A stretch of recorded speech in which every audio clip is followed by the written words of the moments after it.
The following podcast is protected under the laws of the United States and other countries. Any unauthorized duplication, distribution, or publication may result in civil liability, criminal prosecution, or the wrath of the tall man. And this is 90 for Jill, the podcast, and this was kind of a conversation. Oh, this is CatBusRuss, of course.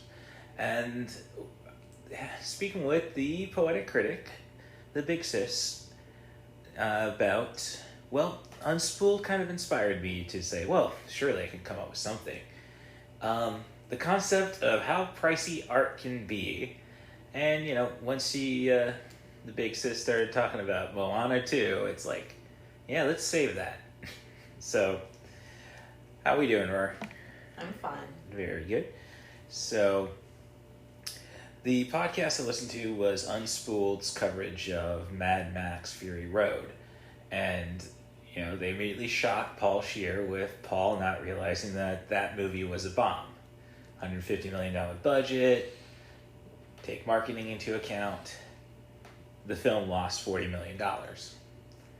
And it just left me thinking, like, yes, it got the awards, which I suppose, is it really that weak a year for Warner Brothers that when it comes to the Oscar, that it's like, let's hope George Miller gets us some statues? Because why would you probably spend $200 million this time for a director who's clearly an artist?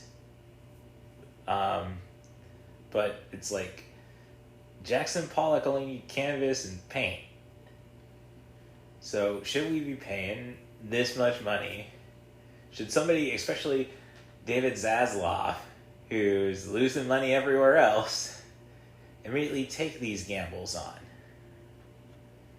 Well, it doesn't make much sense not to take gambles if you're going to be blowing a bunch of money on a project anyway.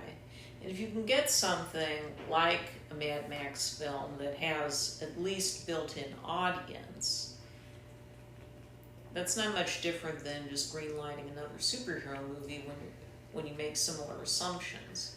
And they spend a lot more money on films like that than even a project like a Miller film. Yes, but a project like that has what we call broad appeal. It was cinephiles who went out and saw Fury Road and went out and saw Furiosa, a Mad Max Saga.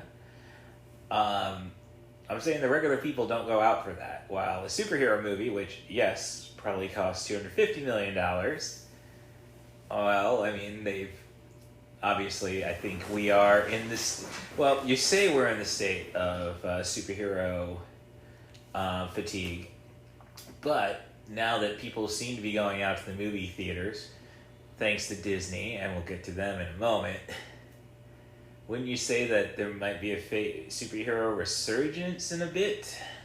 Now that people are coming in? Not necessarily. For one thing, we only have one superhero picture this year with Deadpool and Wolverine shortly, and that isn't exactly the kind of mainstream superhero picture that was making money hand over fist prior to COVID, and for a brief time in the immediate post-COVID, if you can call it that. Well, but this is Deadpool, as he states in Deadpool 2. Yeah, we're the top R-rated movie internationally, not in the States, but that because of Passion of the Christ, but the rest of the world because they've given up on God. So I mean, Deadpool was the exception, that it showed that R-rated superhero movies can finally work. I mean, I guess you could say that should have been Blade, but Blade movies were successful enough. They managed 3 installments. I say we managed 2. I didn't say they all had to be good. I think Patton Oswalt would agree with me too. The stories that are told about Wesley Snipes on the set of 3. Mm-hmm. So yeah, but as I say, you say IP has a built-in audience. I'm saying superhero and the blockbuster, you know, the plain and simple, you guys are stupid. You guys are stupid. You'll come and watch this. Say like the Fast and the Furious, which obviously I think the fatigue has kicked in on that one. Well, it might have kicked in this country, but a lot of movies last year would have liked to make the money that Fast X managed by the end of the run. It did quite well internationally. It took a while for anything else to compete. But when you say cinephiles go to see the Mad Max movies, but that was never totally the case.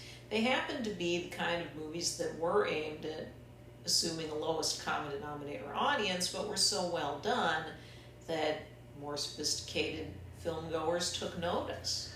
So I think that's part of why Warner Brothers would be eager to continue financing the film, to hope they can thread that needle again.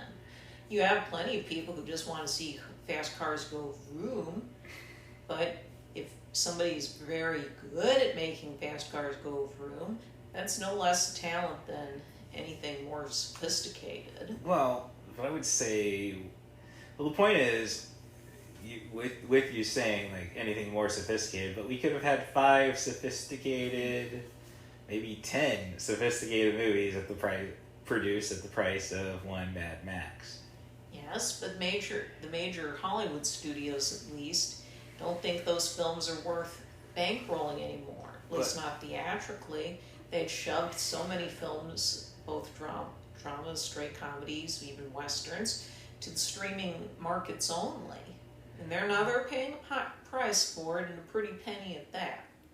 But the studios are so obsessed with getting the next billion-dollar movie, and they know that a standard issue comedy or drama, more often than not, isn't going to make that kind of money, that they're going to put their eggs in a few baskets and spend big on what they feel has the widest possible appeal, or at least wide enough appeal to make really big money. Well, when it comes to Furiosa, and you look at the like you say, lowest common denominator. It's like I think I would always think this is more like the camp, and I don't think camp is for the lowest common denominator. At least when you go back to the Ozploitation days. Of course, it can be. That's what puts the exploitation in exploitation. Well, yes, but I'm just saying, like, there's one thing. I go and explain an 80s movie that I'm going to purchase back at my electronics store, which no longer sells physical media, unless it's vinyl. Mm-hmm. They have Macho Man Be the Man on vinyl. $35. Mm-hmm. That's the infamous Macho Man Randy Savage's raps for 12 songs about Hulk Hogan. I don't even think that's infamous. At least not the famous part. Well, it's one of those, like, I'll digress. But what I'm just saying is, like, I describe that to somebody, and I'm pretty good at describing stuff, and it's like, whoa. Like, I bring Life Force up to check out, right. And it's like, space vampires. And then that sounds stupid. And then you say, if I brought up the Road Warrior, they'd probably say, what's this? The guy from Commando, except he did his cardio? I think you bring up a lot of these old 80s things. Like, I mean, maybe now is the time for solar babies, which is what Disney was thinking, perhaps. Despite after hearing that, how did this get made? No, I still don't see the connection you're going with. I'm just saying, like, is the billion-dollar movie that important? Like, as I say, I would not give somebody you know who's going to give you art instead of money, guaranteed art, but not guaranteed money. I wouldn't give them the money to do their art. But this was once common in Hollywood. You had your lost leader movies movies you knew weren't necessarily going to bring in money, but they gave you prestige and Well, they gave you awards. no, it's the blank. This goes back to the golden age. Well, no, it's the blank check film a lot of the time. Yeah. Like brought up on Screen Draft's Lesbian Draft. The follow-up feature from the director of Ben-Hur was forgot the name, but it's Shirley MacLaine. The Children's Hour. Right. How the heck do you go from chariot racings, which I guess can be pretty queer when you stop and really think about it, to a lesbian drama with who turns out to be one of the greatest allies of lesbian cinema, James Gardner, or at least LGBTQ cinema, James Gardner. That was an interesting take. Well, if you're not, you certainly aren't familiar enough with Ben-Hur, or at least the discussion of it in the Celluloid Closet, to understand the queer subtext in the picture. Well, I just presume, but... But I'll leave that for your listeners to find out if they're curious. But William Wyler was a journeyman director. He directed all kinds of pictures.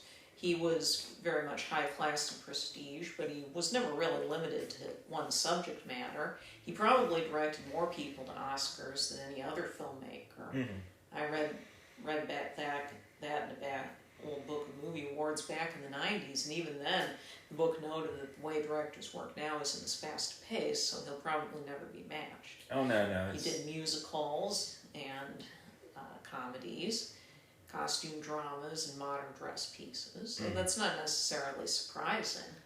Well, I just used the term blank check on that one because it was so much like, especially during the code age. Yes, there were risks being taken, and even then, the Celluloid Closet discusses the Children's Hour as well, and what punches it pulls. Oh, well, obviously. But, again, it's not uncommon for studios to be willing to make sacrifices if they have to, if it gives them legitimately fine pictures they can point to and say, we made that. Sometimes the whole point of doing B pictures or more run-of-the-mill, high-concept, crowd-pleasing movies was to help finance those films. This was the whole concept of the tentpole picture, was that you have a big movie that can make lots and lots of money and hold up the tent for everybody else to be under it. That is to say, other movies that might not necessarily make fistfuls of money. Well, that kind of sounds like a breaking even concept. Well, yes, there's part of that too.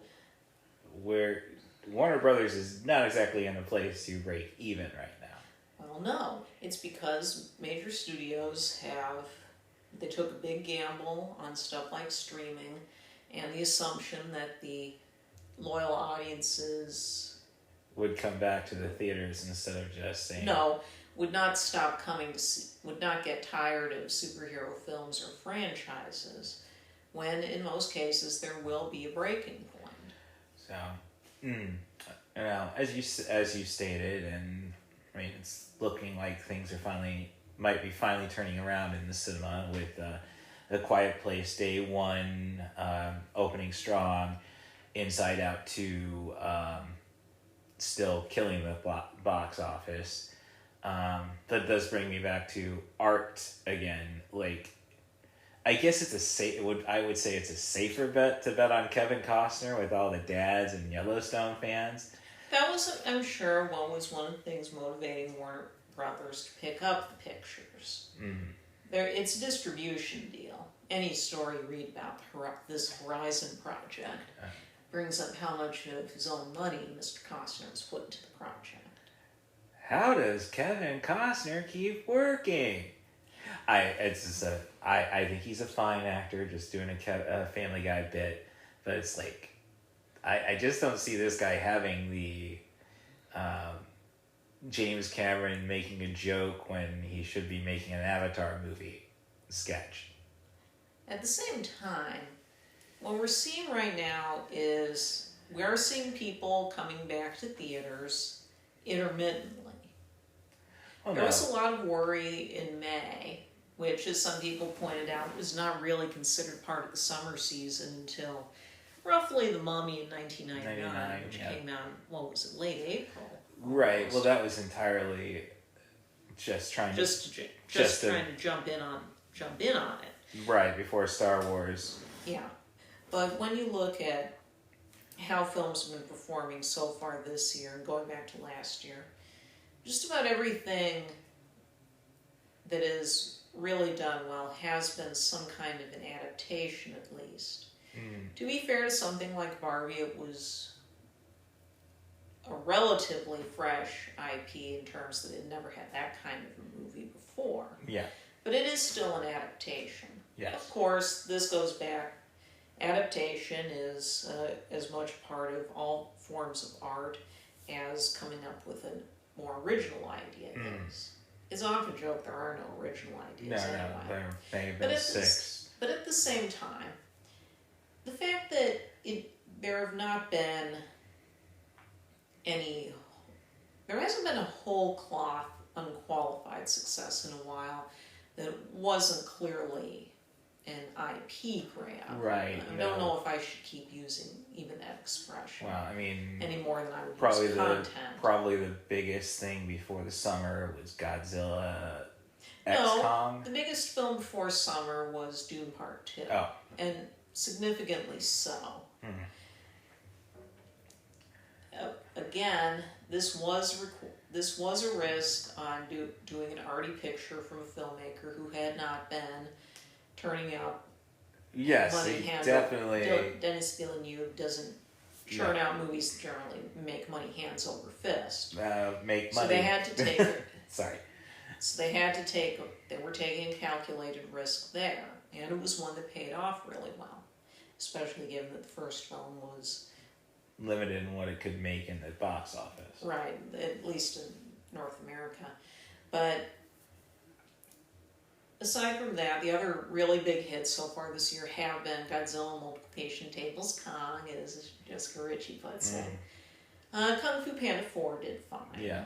And Kingdom of the Planet of the Apes has kind of been trucking on. I don't know if it's going to be straight up profitable movie going by the three-time multiplier needed to break even, but it's held on quite well for something that Disney didn't go the extra mile to promote. Generally won't do for these Fox pickups in the spirit anyway.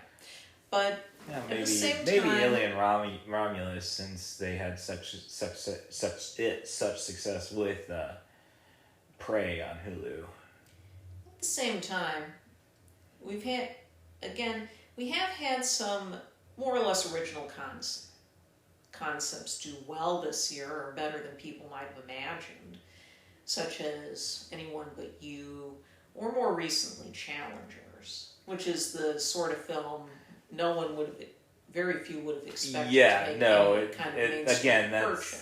that's another guy who's solely an art guy. Call Me By Your Name. Suspiria reimagining, which I had a lot of fun with. I didn't need two Suspirias for. I'll still go to my 77 first, because. Those have been modest successes, and studios are obsessed, at least the bean counters, the David Zaslavs of the world, with the $1 billion hit, even though they're still going to be a lot rarer, I think, than they were prior to the pandemic. Right, especially looking at how thin the rest of the year's lineup is. That's why it's almost entirely sequels or IP that hasn't been screen tested yet, but is very much up in the air. The way something like Wicked Part 1 is. Something you can find you can either find on the toy shelf or some nerd talking about. Yeah. Theater nerds. Still nerds. I mean, Inside Out 2 doing as well. I'm sure Disney sees that as a good sign for the prospects of Moana 2. Alright, yeah. But I never saw the original Moana. I haven't either. I know that it's supposed to, like, everybody says Zootopia should not have gotten the Best Picture. animated picture. But all the word that came out when they brought out that trailer a few weeks ago was that this is just Moana 1 again. Yeah, which... There's supposed to be a bunch of new characters in the film and a new setting, but you wouldn't know that from the trailer. Even if you had just a cursory understanding of what went on in the first movie, you'd recognize stuff. Well, yeah, but it's like Care Bears movie 2. You don't want to advertise, and we're getting dark. Or, going back to George Miller, Babe Pig in the City. I don't think the Moana sequel is going to go that dark. This was the project that was supposed to be a streaming series. And at the 11th hour, they decided they'll do it as an animated feature using their television unit up in Vancouver, rather than the Disney Burbank studio. Did they can the French studio? I think that happened a while ago. Well, I would imagine, because the only thing that comes to immediate mind, and we were watching the Bad Movie Bible about Indiana Jones knockoffs. And of course, you got to mention DuckTales, which, there were some great scenes, and then, there's the TV stuff. When I rewatched it for this podcast. Moana, I do need to see that. But I don't know, with Red 1, which, sounds silly enough for me, Chris Evans, J.K. Simmons, but after Dwayne Johnson's non-endorsements, probably bitter that the Young Rock series didn't get renewed so he could further try to comfort people and see, I was just born to be president. I'm not really cheering for those movies.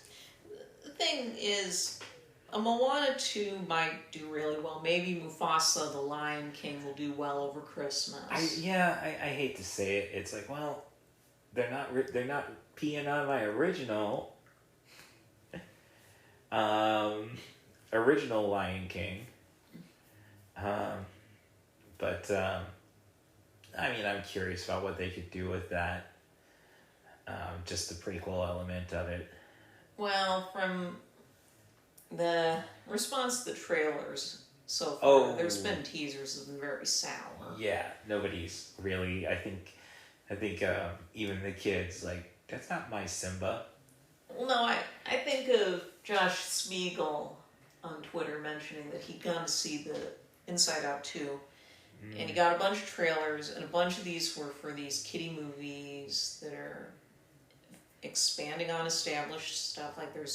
We're getting a Transformers prequel movie this Christmas. Hey, we've all been wanting a cartoon Transformers movie ever since Michael Bay shipped that those. And come the Simba trailer, his 9-year-old son straight up tells him, I don't need to know how every character grew up.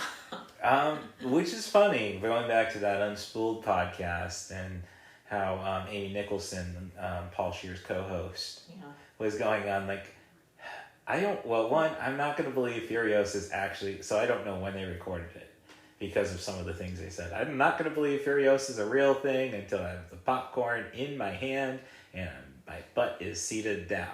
Because of the history, again, with George Miller being an artist, and that they pretty much neglected making Fury Road at least 3 times prior. Yeah, it was a project that had a lot of stops and starts. Yes. So that's, but basically she said, I don't like prequels, I don't need the climax moment and this is how she lost her arm. Mm-hmm. Yeah. I don't want to know what her thoughts are on the Star Wars franchise, because that's how you end a movie. Chop somebody's arm off. That's why Solo only broke even at best, because they didn't chop anybody's arm off. Having the servants with detached craniums project of Dr. Eli, the man with the death sentence on 12 systems. No, that wasn't enough. When you look at the other I mean, you had that Rio character. He had 4 good arms you could have cut off. Okay. Now, the other issue, I mean, a lot of people are happy for the success of Inside Out. But a lot of them are also worried that Pixar's just going to do more sequels, and they're not going to do as many original concepts, and that they're not going to be as supportive of personal projects for animators, stuff that is really drawn from a personal experience, like a Turning Red or Luca would be. And I think that's a legitimate fear to have. Yeah. But Disney has no original animated projects through at least 2026. Oh, that's not too bad for Disney. And Pixar has not announced any new projects yet beyond next year's Elio, which they'd already delayed from this year. Yeah. In which, from the teaser trailer I saw last Christmas, because it was attached to a bunch of different movies, right before they made the changeover, it didn't look promising. No, not. But that's the beauty of Pixar, though. Elemental didn't exactly wow anybody with its footage. It just was a good movie and had staying power. Right. But original concepts lately, they might work on the smaller, we've seen they're working on a smaller level of stuff that's fresh, at least. I don't know if something like Challengers is an adaptation. I don't know, but it's definitely not TV or toy related. No, I see what you're saying there. But for every one of those, or someone like you that does well, you get at least 2 failures like Wish or Horizon Part 1, movies that, had they hit, probably could have been a huge business for their studios and filmmakers, but instead are just going to discourage more people from trying anything different. Well, with Horizon, it's kind of like, well, this should never have been theatrically released. I'm pretty sure if Warner just put it on streaming, they would have got the Yellowstone crowd, which is kind of sad because, I mean, yeah, the Postman. I mean, Kevin Costner still shows he has some directorial flair. I just don't think people. I don't think people see him as Kevin Costner anymore, just a Dutton. So that's. So I think Horizon's gonna be what I say. Wish is still gonna be. It's just going to do it a lot faster. But yeah, I don't know. Like, if you're not, I guess when we get back down to it, if you're not doing the tentpole item and you're just going for that $1 billion movie, is art going to suffer? Well, yes, it is. Okay. You look at something like Wish that had a lot of interesting concepts in early stages that made it as far as people were laying the voice tracks down, the animatics were ready. And all that stuff gets discarded at some point to incredibly diminished returns. With Wish, I've seen some of the animatic footage of basically the earlier drafts when the Queen was also a villain along with the King, and that at least has a camp energy to it. It was very much in the style of the early 90s Disney animation features, the film. One of the things the film was trying to call back to. And I don't see why they thought it would be more interesting if the Queen was just a generic good character. I think you're going into our mother's woke arguments there. Like, or should I say Eric Cartman as Kathleen Kennedy. Put a chick in it and make her gay. It's unfortunate that a film like Wish that was deliberately trying to be as diverse as possible would end up falling into the traps of, say, token minority characters and not allowing them to do anything genuinely interesting.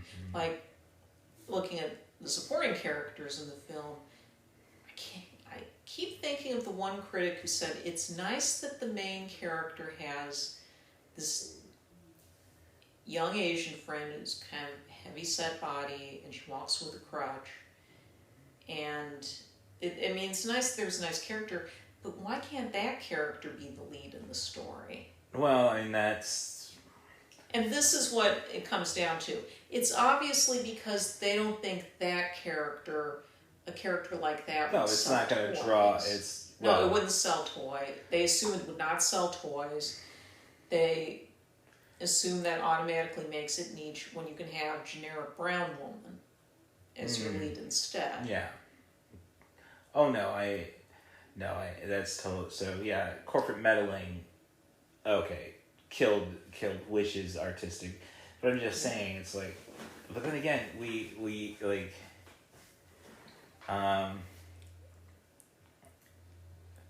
With Dune Part 2, it's kind of like. At least Dune 1 made money. Well, maybe not, again, at that time of release. But they could do the math and such and figure that out. But I'm just saying, okay, so Dune Part 2 made, say $750 million, since we're not... I can agree. Why are we even gunning for the $1 billion movie? Screw you, James Cameron, for telling us, yes, there are $1 billion movies. Still. I can't believe Avatar 2 got $1 billion. At the same time, you say, why would they go and take the trouble to do a film like Horizon, give it a theatrical release? But the assumption that it doesn't deserve to be on the screen is a telling one, isn't it? That Costner made the movie for a large screen. Well, no, I mean, yeah, there's that, and it's his money. Yeah. Okay, there's a difference between somebody putting their own money into it, and then Warner Brothers is like, we lost $40 million last time on this guy, and when I'm going to the cinephile argument, it's like when Paul Scheer is talking to all his friends with all his friends, thinking this movie is a massive hit. Mm-hmm. This is a movie podcast. You're essentially talking to other movie people. Mm-hmm. That's what I'm saying. So that's where I'm coming from. Why would Warner putting that money? But I'm just saying, like, okay, Dune Part 2 is $750 million. Let's divide $750 million by $30 million. And how many, let's divide 700. So if we divide 750 by 2, you have $325 million. $325 million will make another blockbuster. And give me my 10 to, dare I say, 3 to 10 art pieces. With people who know, Leonardo da Vinci did fine with just brush and canvas. I guess that's my big thing. It's like... But didn't even artists like Michelangelo and da Vinci have their sponsors and their patrons? Yes, but I'm just saying, like, what could have probably been pricey for Da Vinci, I can go to Michael's and figure out. No. Actually, no, it is still cheap. It's the marketing that screws up everything. That's why you need your patrons and your sponsors. And that's what Main Event of the Dead needs. I got the art. Lowbrow. Well, I think I'll break off here. No. Thank you very much just for taking the time. You can follow The Poetic Critic on Letterboxd. The username there is ThePoeticCritic, one word. You can follow me on Letterboxd at CMDarth. C as in cool, M as in movies, Darth as in a Sith Lord. And more importantly, I am really digging Blue Sky. I mean, aside from the old Twitter twat being peeved that it's not the... I think he was probably just pissed he didn't make any money off of it. You made $40 billion off of it. Just, you don't have to make a profit immediately. Jack Dorsey, there we go. But yeah, I'm on Blue Sky at CatBusRuss.bk. bsky.social. And I'm still on Twitter at CatBusRuss. And now it's just more there's a contentious relationship with me and the censors there. After I got blocked, a tweet was reported for using the word cis. I did win the appeal, but more importantly, if you want to be on 90 for Chill the podcast, send an email to russthebus07@gmail.com. That's RUSSTHEBUS07@gmail.com. Offer me a film, a movie, director, an actor, a theme. Try to focus on movies between 70 and 100 minutes. I do not count post-credit sequences, so if the narrative ends before 141, I will take it. But if you're willing to do a little extra work, if you want to do the Amadeus podcast, if you want to watch another 6 hours of movies on top of that, I think we can talk. So, thanks for coming to the 90 for Chill the podcast with CatBusRuss. Rate and subscribe on your favorite podcast apps. 5 stars preferably. Be as honest as you'd like in the text. And thank you, Station Marie Harden, for keeping an eye on me, keeping me out of too much trouble. And I hope you're squeezing the undead ectoplasm out of Skimbleshanks, the whiny-eared angel. I think he's still going to be as fluffy. Are there fluffy ghosts? I guess that'll be it for next time. Thanks for listening to the 90 for Chill the podcast with CatBusRuss.